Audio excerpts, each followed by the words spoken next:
I'm Nicole Harrington, and I used to think my life was perfect. Manhattan penthouse, husband running a hedge fund, country club memberships, private school for Camilla. The kind of life where you wear Chanel to brunch and nobody blinks. My mother, Natalia, had married into the same world after my father died when I was 12. She chose Richard John, a real estate mogul who collected properties like some people collect stamps. She became Mrs. John's stepmother to his 2 grown sons from his first marriage. And suddenly, we went from comfortable to obscenely wealthy. I thought she'd done it for us, for security. I was so incredibly wrong. That Tuesday started like any other. Camilla came home from school chattering about her art project, dumped her backpack in the foyer of our Fifth Avenue apartment, and ran to her room. I was reviewing seating charts for a charity gala when my phone rang. My grandmother Eleanor's assisted living facility. She'd passed away peacefully in her sleep at 92. I felt the tears come immediately. She'd raised me more than my own mother had, really.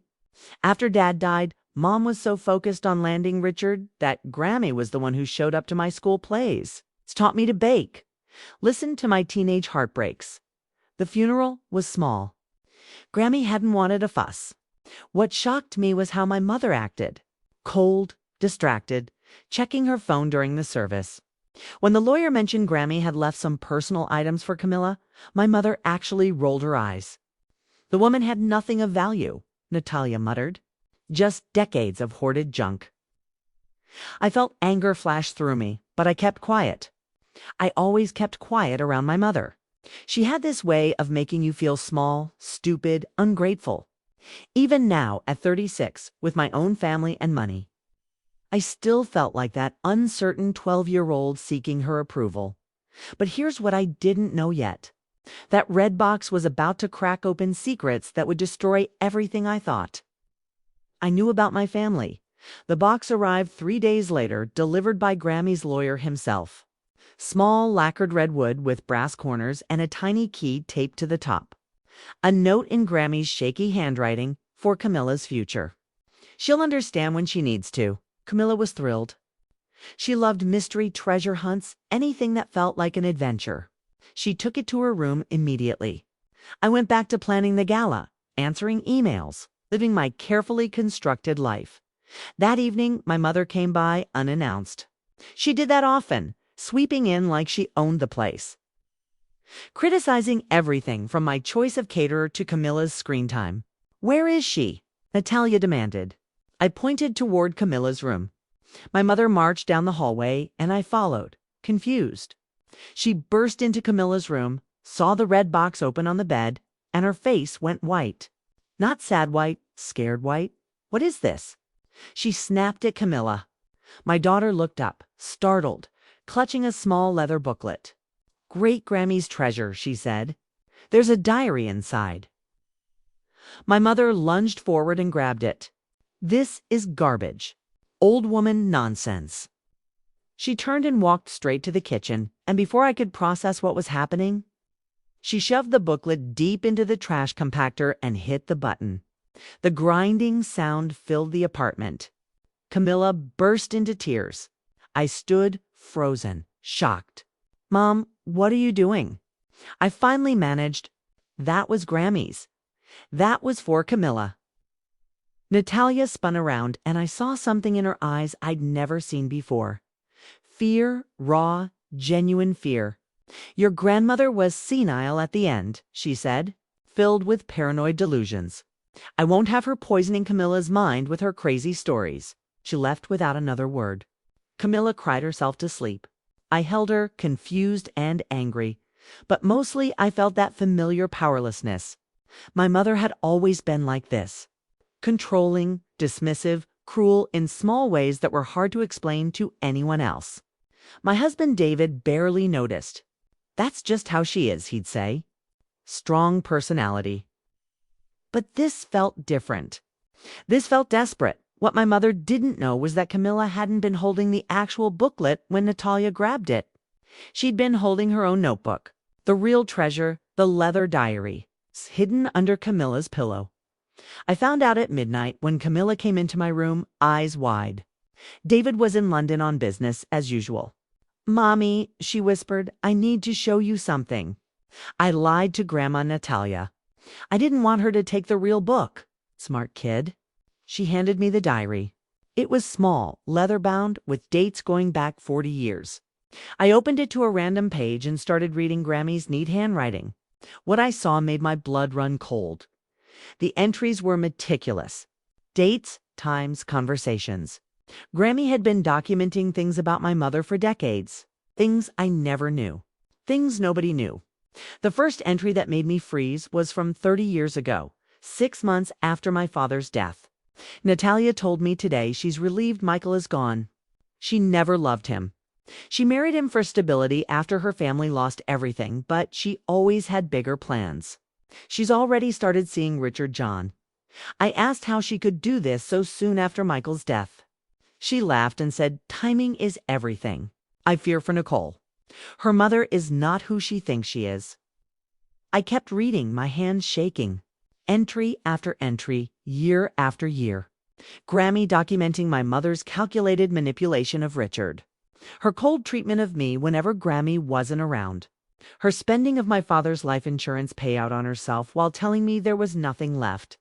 Then I got to the entries from 15 years ago, right around when my mother married Richard. Natalia admitted something shocking today. She said Michael's death wasn't the accident everyone thought. She said she'd made a choice. I pressed her and she laughed it off as dark humor, but I saw her eyes. I've started keeping this record because I fear what she's capable of. If anything happens to Richard, someone needs to know the pattern. Could this be real? Could my own mother have had something to do with my father's death? He died in a car accident. Single vehicle collision, late at night. Officials said he'd been drinking. But Grammy's words suggested something else entirely. Something planned that I went on. Grammy documented conversations where my mother discussed Richard's will, his sons from his first marriage, the family business. There were entries about arguments Grammy overheard, threats Natalia made when she thought no one was listening. Then 3 years ago, right after Richard died suddenly of a heart attack, there was this entry. Richard is gone. Natalia called me with the news and I heard satisfaction in her voice, not grief. She's now one of the wealthiest widows in Manhattan. His sons are furious about the will changes Richard made last year, giving Natalia control of everything. They suspect manipulation but have no proof. I suspect much worse. I'm documenting everything because someone needs to know the truth about Natalia John. She's dangerous, and she's gotten away with it for far too long. I sat there in the dark, my daughter asleep beside me, holding this diary that suggested my mother might be a murderer. Twice. My father when I was 12, her second husband 3 years ago. Both deaths ruled accidents or natural causes, both leaving her significantly wealthier. And Grammy had known, or at least suspected and documented it all. But why give this to Camilla? Why not go to the police herself? Then I found the answer in one of the final entries dated just 2 months ago. I'm dying. The doctors give me weeks, maybe a month or 2. I thought about going to the police with all of this, but I have no hard evidence, only observations and overhead conversations. Natalia is too smart to leave traces. But Nicole deserves to know who her mother really is. I'm leaving this diary for Camilla because I know Natalia won't see a child as a threat. She'll dismiss anything given to a 9-year-old. But Nicole will find it. Nicole will read it. And Nicole will finally see the truth. I pray she's strong enough to do what I couldn't. Stop her mother before someone else gets hurt. Someone else. That's when it hit me. My mother had been coming around more often lately, being unusually interested in David's business dealings, his travel schedule, his stress levels. She'd suggested twice that he should update his will now that we were doing so well. She'd even recommended her lawyer. I'd thought she was being helpful. Now, I wondered if she was planning. I didn't sleep the rest of that night. I read every single entry in that diary. 40 years of my grandmother's careful documentation of my mother's sociopathic behavior. The pattern was clear once you saw it. Natalia married for money, eliminated obstacles, moved on to bigger targets. My father had been her first husband. Modest wealth. Richard had been her second, serious money. And now she was a widow with millions, but she'd burned through a lot of it already. Grammy's entries from the past year noted my mother's financial troubles. Bad investments, expensive lifestyle, mounting debts she was hiding. She needed another score. Could she really be looking at David as target number 3? The thought made me physically sick. But as I read Grammy's observations, I saw my own life reflected back at me. My mother's sudden interest in our finances. Her suggestions that David was working too hard, needed to relax, maybe take something for stress. Her offer to connect us with her doctor who could prescribe whatever we needed. I'd thought she was being concerned. Grammy's diary made me see it differently. She was setting something up as dawn broke over Manhattan. I made a decision. I wasn't going to confront my mother directly. I wasn't going to go to the police with an old woman's diary full of suspicions and hearsay. I was going to do what Grammy couldn't. I was going to investigate, find real evidence, protect my husband, and expose my mother for exactly what she was. But I had to be smart about it, smarter than she was. Because if Grammy was right about everything else, then my mother was incredibly dangerous. And she'd already gotten away with murder at least twice. I started that morning by calling Grammy's lawyer. We met for coffee, and I asked him directly if Grammy had ever mentioned concerns about my mother. He looked uncomfortable, then admitted that yes, Eleanor had consulted with him several times over the years. She'd wanted to know what kind of evidence would be needed to prove wrongdoing in her son-in-law Richard's death. The lawyer had told her the truth. Without a confession or physical evidence, it would be nearly impossible to prove anything. Richard's death had been ruled a heart attack. Natural causes. Case closed. Grammy had been frustrated but not surprised. She told me she was leaving something for you, the lawyer said. She believed you were the only one who could stop Natalia. I didn't understand what she meant at the time, but I see you've found it. I nodded. Did you believe her? About my mother. He was quiet for a long moment. Eleanor was sharp until the very end. He finally said, not a hint of dementia or confusion. If she said she heard and saw things that concerned her, I believe she did. Whether those things add up to what she suspected, I can't say. But I can tell you this. Be very, very careful. If your mother is what Eleanor feared, then she's been doing this successfully for 3 decades. She knows how to cover her tracks. I left that meeting more determined than ever. I needed evidence. Real, concrete evidence. So I did what any desperate woman would do. I hired a private investigator. Not just any pie, but someone who specialized in financial fraud and suspicious deaths. Someone who could dig into my father's accident from 25 years ago. And Richard's heart attack from 3 years ago. Someone who could follow my mother and document her current activities. It cost a fortune, but David and I had the money. And I told David none of it. I couldn't risk him confronting my mother or tipping her off. This had to be done quietly. The PI's name was Jennifer Torres, and she was exactly what I needed. Former FBI, now private, with connections everywhere. Within a week, she'd found things that made Grammy's suspicions look very, very credible. My father's car accident had happened late at night on a road he never drove. The police report noted his blood alcohol level was high. But friends interviewed at the time said he'd only had 2 beers at dinner. The car's brake line had been damaged, but that was attributed to the impact. No one had investigated whether it might have been tampered with before the crash. Why would they? It looked like a tragic accident. My mother had been home with me. Alibied by a neighbor who'd stopped by that evening. Perfect. Richard's death was even more interesting. He died of a sudden heart attack at age 68.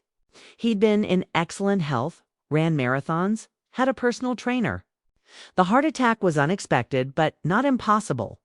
Men his age do drop dead sometimes. But Jennifer found something fascinating in the weeks before his death. Richard had increased his life insurance significantly and changed his will to leave everything to my mother, cutting his sons from his first marriage down to minimal inheritances. Those changes happened right after he'd started seeing a new doctor. A doctor my mother had recommended. A doctor who'd prescribed Richard New medication for high blood pressure he supposedly had developed. Jennifer tracked down that doctor. He'd since retired and moved to Florida, but she found him. And after some convincing, he admitted something stunning. My mother had paid him a significant amount of money to prescribe Richard's medication he didn't need. Medication that, combined with Richard's vigorous exercise routine, could potentially trigger a cardiac event. The doctor had justified it by telling himself Richard was old enough that it probably wouldn't hurt him. But it had. And my mother had inherited everything. Now I had something. Not proof of murder exactly, but proof of conspiracy, fraud, and suspicious circumstances that warranted investigation. Jennifer documented everything, got the retired doctor's statement on record, pulled financial records showing the payments from my mother to him. We had the beginning of a case, but we needed more. We needed to catch my mother in the act of whatever she was planning with David. So Jennifer started following her. Within days, we hit gold. My mother had indeed been seeing her doctor again, the one she'd tried to refer David to. She was picking up prescriptions. Jennifer photographed everything. Then we followed where those prescriptions went. My mother had been visiting our apartment when David and I were both out. Our doorman confirmed it, showed us security footage. She had a key we'd given her for emergencies. We watched as she let herself in, went to our bathroom, and spent 10 minutes inside. When we checked, David's blood pressure medication had been replaced. Same bottle, same pills visually, but Jennifer had the originals tested. They'd been swapped for something else entirely. Something that would cause exactly the kind of cardiac event that had killed Richard. My mother was trying to murder my husband. Grammy had been right about everything. I wanted to confront her immediately, but Jennifer stopped me. "We need to let this play out a little more," she said. "We need her caught in the act with clear intent. Right now she could claim she made a mistake, mixed up medications, anything. We need irrefutable proof." So we waited. We switched David's medication back, but kept the tampered pills. We installed hidden cameras in our apartment. And we waited for my mother to make her next move. It didn't take long. 2 days later, my mother showed up with lunch. Sweet, concerned, bearing David's favorite sandwiches from the deli he loved. She insisted he take his medication with food. "You've been so stressed lately," she cooed. "You need to take better care of yourself." I watched from the doorway, knowing exactly what she was doing. David took the pills, the real ones we'd switched back. My mother smiled. That night, I told David everything. I showed him the diary, Jennifer's evidence, the tampered medication, the video footage of my mother in our bathroom. He was horrified, disbelieving, then furious. "We're going to the police right now," he said. But I stopped him. "Not yet." I told him. "We're missing something." "Why now? Why you?" "She already has money from Richard." "What's the trigger?" Jennifer found the answer the next day. My mother was broke. Completely, utterly broke. She'd burned through Richard's fortune on bad investments, expensive habits, and a gambling problem Grammy had documented but I'd never known about. She owed money to dangerous people. She needed a big score fast. And David's life insurance policy, plus the assets she assumed would come to me as his widow, would solve all her problems. Especially since she'd manipulated me my entire life. She probably assumed she could control me after David died. Control the money. Control everything. She'd done it twice before successfully. She thought she could do it again. But this time was different. This time, her victim's wife knew the truth. This time, someone was ready to fight back. I had everything I needed to destroy my mother. The question was how to make her pay for decades of manipulation, lies, and murder. Jennifer wanted to go straight to the police, but I knew better. My mother had evaded justice twice before. She was smart, connected, and had expensive lawyers. I needed something bigger than evidence. I needed a confession. Here's what people don't understand about narcissists like my mother.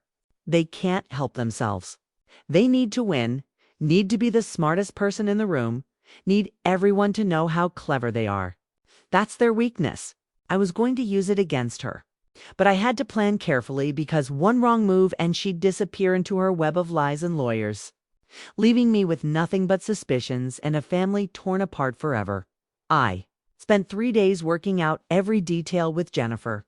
We brought in David, who was still reeling from the discovery that his mother-in-law had tried to kill him. "I want her arrested," he kept saying. "I want her in prison." I understood his anger, but I needed him to trust me. "She'll get there," I promised. "But first, she needs to admit what she's done. Not just to us, but on record. Everything. My father, Richard, the attempt on you. All of it." David finally agreed to follow my plan, though I could see the fury in his eyes every time he thought about those tampered pills. The key was making my mother feel safe, making her think she'd won. So I did something that nearly killed me. I called her and apologized. "Mom, I'm so sorry about how I reacted when you threw away Grammy's box," I said, forcing warmth into my voice. "You were right." She was getting confused at the end. "Camilla showed me what was in that diary, and it was just paranoid ramblings about the family. Nothing important. I should have trusted your judgment." The silence on the other end told me she was surprised. Then, slowly, I heard the smile in her voice. "Of course, darling. I only want what's best for you and Camilla. Your grandmother loved you, but her mind was going. I'm glad you see that now." We made plans for lunch. My mother suggested her favorite restaurant in Midtown, the kind of place where Manhattan's wealthy women go to be seen. I agreed to everything. I played the dutiful daughter perfectly because I'd had 36 years of practice. What she didn't know was that I'd be wearing a wire. Jennifer had connections with the police department, and we'd brought in a detective who specialized in cold cases. His name was Robert Kim, and when I showed him Grammy's diary and Jennifer's evidence, his eyes had lit up. "I remember Richard John's death," he said. "It never sat right with me, but we had nothing to go on. If you can get her talking, really talking, we might finally be able to put this together." The lunch was set for Thursday. I had 4 days to prepare. For days to become the actress of my life. For days to convince my mother that I was still the weak, manipulable daughter she'd always controlled. Jennifer coached me on how to wear the wire, how to steer conversation, how to get someone to confess without them realizing what they're doing. "You need to make her feel superior," Jennifer explained. "Ask her advice. Tell her you're struggling. Make her think you need her." That's when she opened up. Wednesday night, I barely slept. I kept thinking about my father. I'd been 12 when he died, and I'd mourned him for years. My mother had held me while I cried, told me everything would be okay, promised we'd get through it together. And all along, she'd been the one who caused it. She'd killed him. Probably tampered with his car, made sure he'd had enough to drink that night. Sent him out on that dark road knowing what would happen. Also, she could move on to Richard and his money. The rage I felt was almost overwhelming. David found me in Camilla's room at 2 a.m. watching our daughter sleep. "You don't have to do this," he said quietly. "We can just turn everything over to Detective Kim and let the system handle it." I shook my head. The system let her get away with it twice. I won't risk it again. I need to hear her say it. I need to know for certain that Grammy was right about everything. And I need her to know that I know. That I'm not the weak little girl she thinks I am anymore. Thursday arrived. I dressed carefully in a cream Dior dress my mother had once complimented, styled my hair the way she liked, wore the pearls she'd given me for my 30th birthday. I looked exactly like the Upper East Side daughter she'd molded me to be. The wire was invisible under my clothes, professionally placed by Detective Kim's team that morning. They'd be listening from a van parked outside the restaurant. Jennifer would be at a nearby table, back up, in case anything went wrong. David wanted to come too, but I refused. "She can't suspect anything," I told him. "It has to be just us, like always." The restaurant was perfect for what I needed. Public enough that my mother would feel safe. Private enough in our corner booth that she might speak freely. She was already there when I arrived, looking elegant in Chanel, her hair freshly colored, her smile warm and fake. "Darling," she said, kissing both my cheeks. "You look wonderful." "A little tired, though? Are you sleeping enough?" Always a criticism wrapped in concern. That was her specialty. We ordered salads and wine. My mother talked about her latest charity event, her new decorator, the problems with her country club. I let her talk, played interested, asked questions. Then, as our food arrived, I shifted the conversation. "Mom, I need your advice about something," I said, lowering my voice. "It's about David." Her eyes sharpened with interest. "What about David?" I sighed, playing worried. "He's been so stressed lately, working constantly, barely sleeping. I'm concerned about his health. He won't listen to me, but he respects you. Do you think you could talk to him? Maybe suggest he see your doctor. Get something for the stress." My mother's face remained sympathetic, but I saw the calculation in her eyes. She thought I was helping her, setting David up. "Of course, darling," she said smoothly. "I've been worried about him too. Men his age, working that hard, it's dangerous. My doctor is excellent. Very understanding about prescribing what's needed." There it was. The first hint, but I needed more. "I just keep thinking about Richard," I continued, watching her face carefully. "How he seemed fine one day and then just gone. It happened so fast. I'm terrified the same thing could happen to David." My mother reached across the table and took my hand. Her touch made my skin crawl, but I didn't pull away. "Richard's death was a tragedy," she said. "But these things happen. He was under tremendous stress, not taking care of himself. If only he'd listened to me sooner, gotten proper medical care, maybe things would have been different." The lie came so easily to her.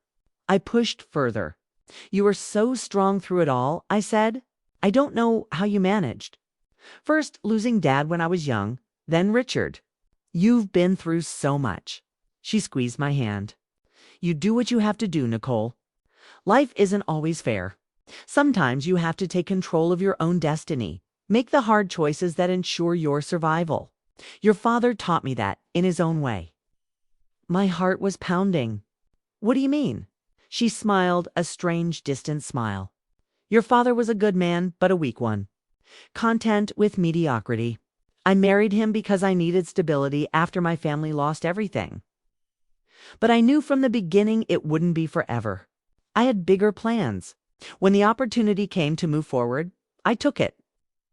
The confession was so casual, so matter-of-fact, that it took my breath away. "Mom," I said carefully, "what are you saying?"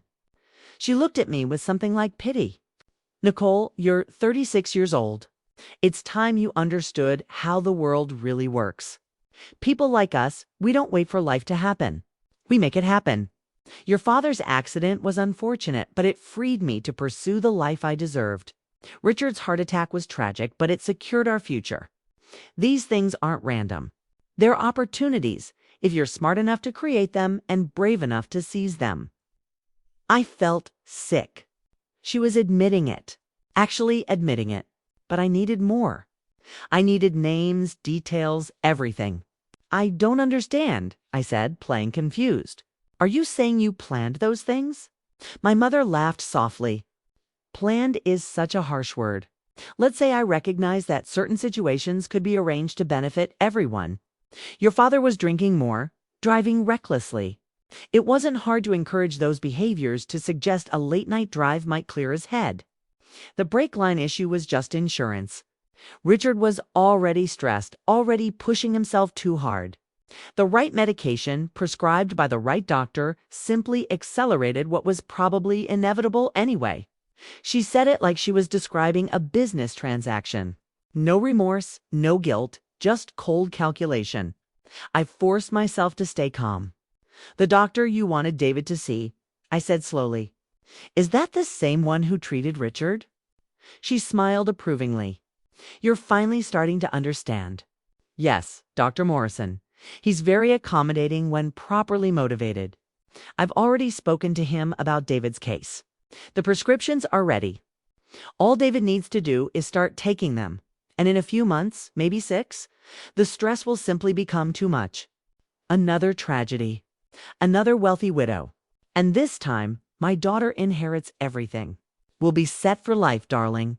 Both of us." There it was. The full confession. Not just my father and Richard, but her active plan to murder David. All recorded. All admissible. all spoken in her own words. I wanted to scream at her, to throw my wine in her face, to tell her exactly what I thought of her. But I held it together. "What about Camilla?" I asked. "She'll lose her father." My mother waved her hand dismissively. "Children are resilient. You lost your father and turned out fine. Besides, she'll have everything she could ever want. Money, opportunities, the best schools. That's what matters." I couldn't take any more. I stood up from the table and my mother looked surprised. "Where are you going?" she asked. "We haven't finished lunch." I looked down at her, this woman who'd given birth to me, raised me, and destroyed everything she'd ever touched. "We're finished," I said quietly, "in every possible way." Her eyes narrowed. "What are you talking about?" I reached down and pulled the wire from under my dress, holding it up so she could see it. "I'm talking about justice, Mom." Finally, the color drained from her face. She stood up quickly, looking around the restaurant like she might run. But Detective Kim was already walking through the door, 2 uniformed officers behind him. Other diners turned to stare as he approached our table. "Natalia John," he said formally, "you're under arrest for conspiracy to commit murder, insurance fraud, and the suspected murders of Michael Harrington and Richard John. You have the right to remain silent." My mother looked at me with pure hatred. "You stupid little girl," she hissed.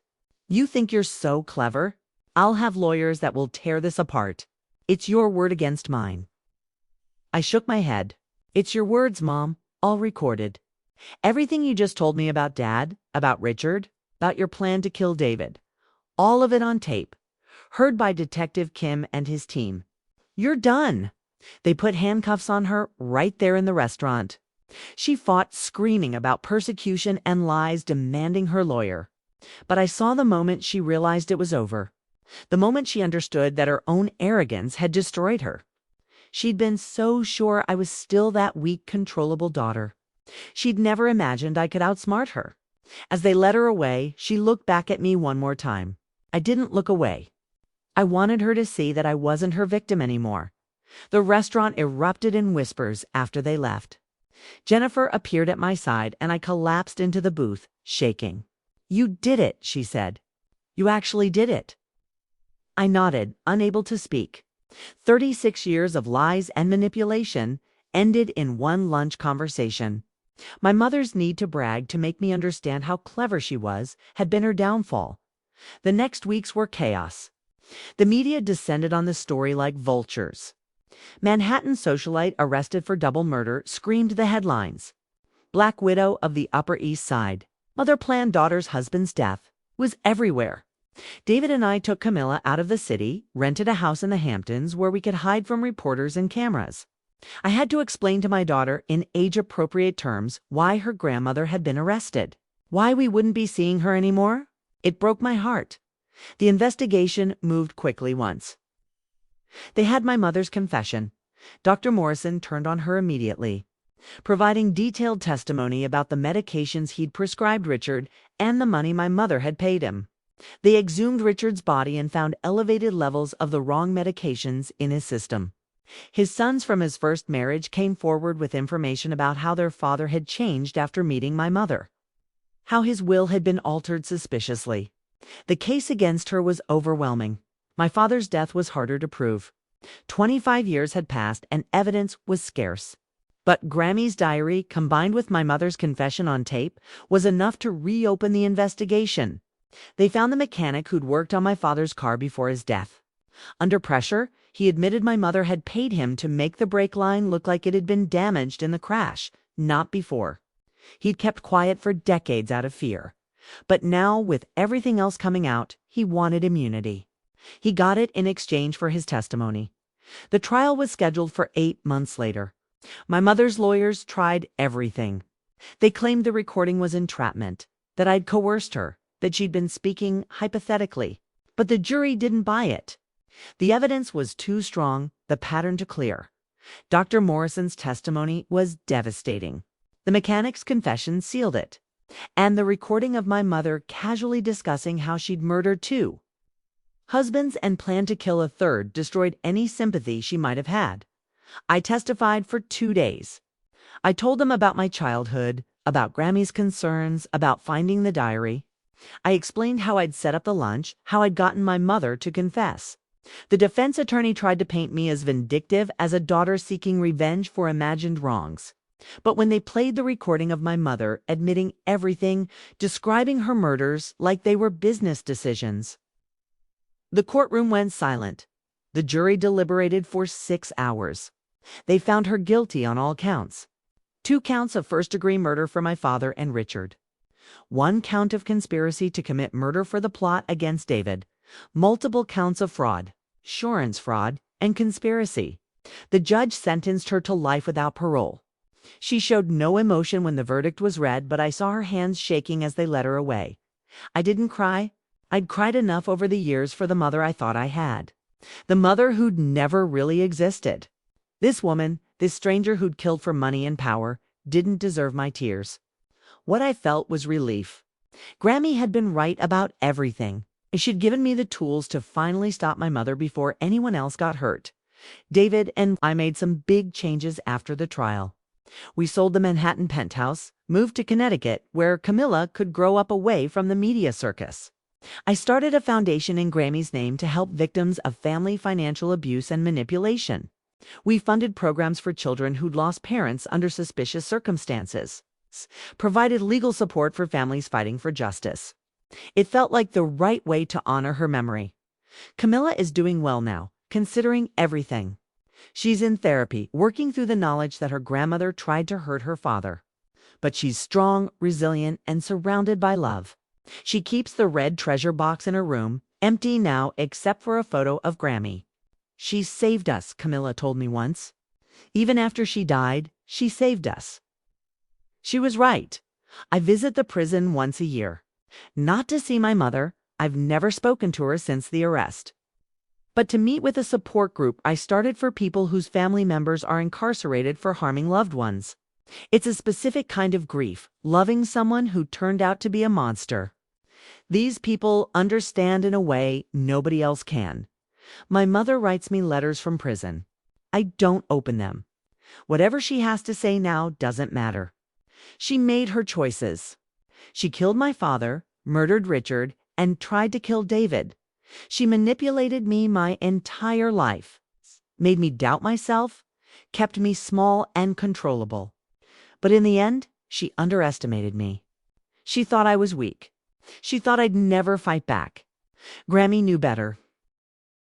Sometimes I think about what would have happened if Grammy hadn't left that diary. If she'd just let her suspicions die with her, David would probably be dead by now. My mother would have her claws in me, controlling my inheritance, already planning her next move. The thought makes me physically ill. One old woman's courage to document the truth. To believe that someday someone would listen saved everything. I found something else in Grammy's belongings after the trial. A letter addressed to me, dated a week before she died. My dearest Nicole, it read, "If you're reading this, it means you found the diary and you believed me. I know how hard that must have been. Natalia is your mother, and despite everything, there's a part of you that loves her. But love doesn't mean letting someone hurt you or the people you care about. You are stronger than she ever gave you credit for. You are braver than she could imagine. Use that strength. Protect yourself and your family. And know that I loved you more than anything in this world. You are the daughter I never had, and I'm so proud of the woman you've become. Don't let her win. Don't let her make you doubt yourself. You are enough. You always were. Love, Grammy." I keep that letter in my desk drawer. On hard days, when the guilt tries to creep in, when I wonder if I should have handled things differently, I read it. Grammy believed in me when I didn't believe in myself. She gave me the truth when everyone else lived in lies. She trusted me to be strong enough to do what needed to be done. The foundation has helped over 200 families now. We've assisted in reopening cold cases, provided legal representation, offered counseling and support. 3 other cases similar to my mother's have resulted in arrests and convictions. It turns out there are more people like her out there than anyone wants to admit. People who see family members as assets to be managed, obstacles to be removed. But now there are people fighting back, David sometimes asks if I regret how I handled it. If I wish I'd just gone to the police immediately instead of confronting my mother myself. I tell him the truth. I needed to hear her say it. I needed to look her in the eye and understand, really understand, who she was.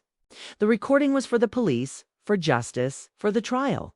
But that moment in the restaurant, when she casually explained how she'd murdered my father like it was a smart business decision, that was for me.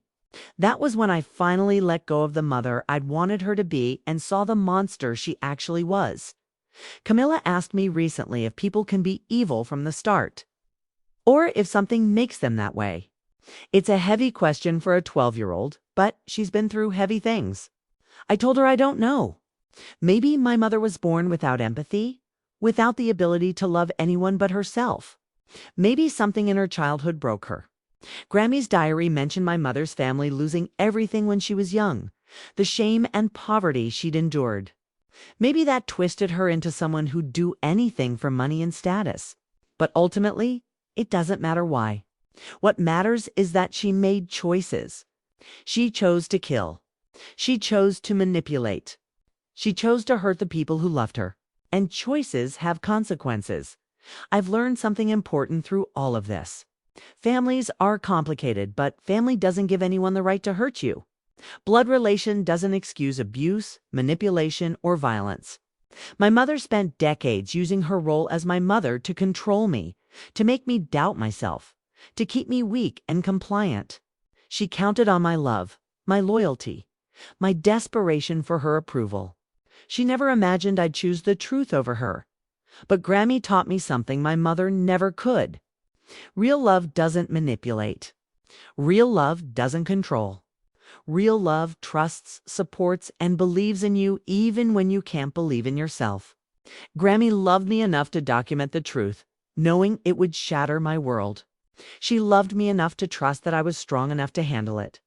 That's the kind of love I try to give Camilla every day. The last time I was at the prison for the support group, I walked past the visitation area. I saw my mother through the glass partition talking to one of her lawyers. She looked older, harder, diminished by the prison uniform and lack of luxury. For just a moment, I felt something like pity. Then I remembered my father's face, the last time I saw him before he died. I remembered Richard's sons grieving a father they believed died naturally. I remembered David's face when he realized his mother-in-law had tried to kill him. The pity evaporated. Justice isn't always perfect. Sometimes guilty people go free. Sometimes innocent people suffer. But this time, just this once, everything worked the way it should. My mother is in prison for life. David is safe. Camilla is growing up knowing the truth, protected from the grandmother who would have hurt her to get what she wanted. And Grammy's final gift, that red treasure box and everything inside it, stopped a killer and saved my family. I still have the box. Camilla says when she's older, when she has children of her own, she'll pass it down. Gray Grammy's treasure, she calls it. Not the box itself, but what it represents. The courage to see the truth. The strength to fight for justice. The wisdom to document and expose evil, even when it wears a familiar face. That's the real treasure. That's Grammy's true legacy. My mother will die in prison. She'll never attend another charity gala, never summer in the Hamptons, never manipulate another family member or charm another wealthy husband. The life she built on lies and murder is over. And every day she sits in that cell, I hope she thinks about the daughter she underestimated, the granddaughter whose treasure she tried to throw away, the mother-in-law whose diary she never knew existed. 3 generations of women who refused to let her win. That's the thing about people like my mother. They think they're the smartest person in every room. They think everyone else is a mark, a tool, a means to an end. They never consider that someday someone might be smarter. Someone might fight back. Someone might win. I won. Not because I was smarter or more ruthless than my mother, but because I had something she never had. People who truly loved me. Grammy, who documented the truth. Jennifer, who helped me find evidence. David, who supported me through everything. Camilla, who gave me a reason to be brave. Detective Kim, who believed me and pursued justice. Love isn't weakness, despite what my mother always seemed to think. Love is the strongest force there is when it's real, when it's honest, when it's worth fighting for. So yes, the police were involved. My mother was arrested, tried, and convicted. But the real story isn't about the legal system or the trial or the sentence. It's about a grandmother who loved her granddaughter enough to leave her the truth. It's about a woman who found the strength to stop a killer, even when that killer was her own mother. It's about choosing justice over comfort, truth over family loyalty, and protecting the innocent over preserving a lie, Grammy once wrote in her diary. The truth will set you free, but first it will break your heart. She was right. Learning who my mother really was shattered everything I thought I knew about my childhood, my family, my life. But it also freed me. Freed me from her manipulation, from self-doubt, from the cage of her control. I'm not that uncertain 12-year-old anymore. Or the dutiful 36-year-old who let my mother walk all over me. I'm someone who fought back and won. And that red treasure box? It sits on my desk at the foundation. A reminder. A warning. A promise. Evil doesn't always look like evil. Sometimes it looks like a mother's smile. But the truth, when you're brave enough to seek it and strong enough to face it, will always win in the end. Always. Before you head out, leave a comment telling me where you're watching from. I read them all. I truly appreciate you spending time with me today. Another story is on the way very soon. If this story touched you, subscribe and join our growing family. Until next time, stay positive, stay brave, and keep believing in yourself.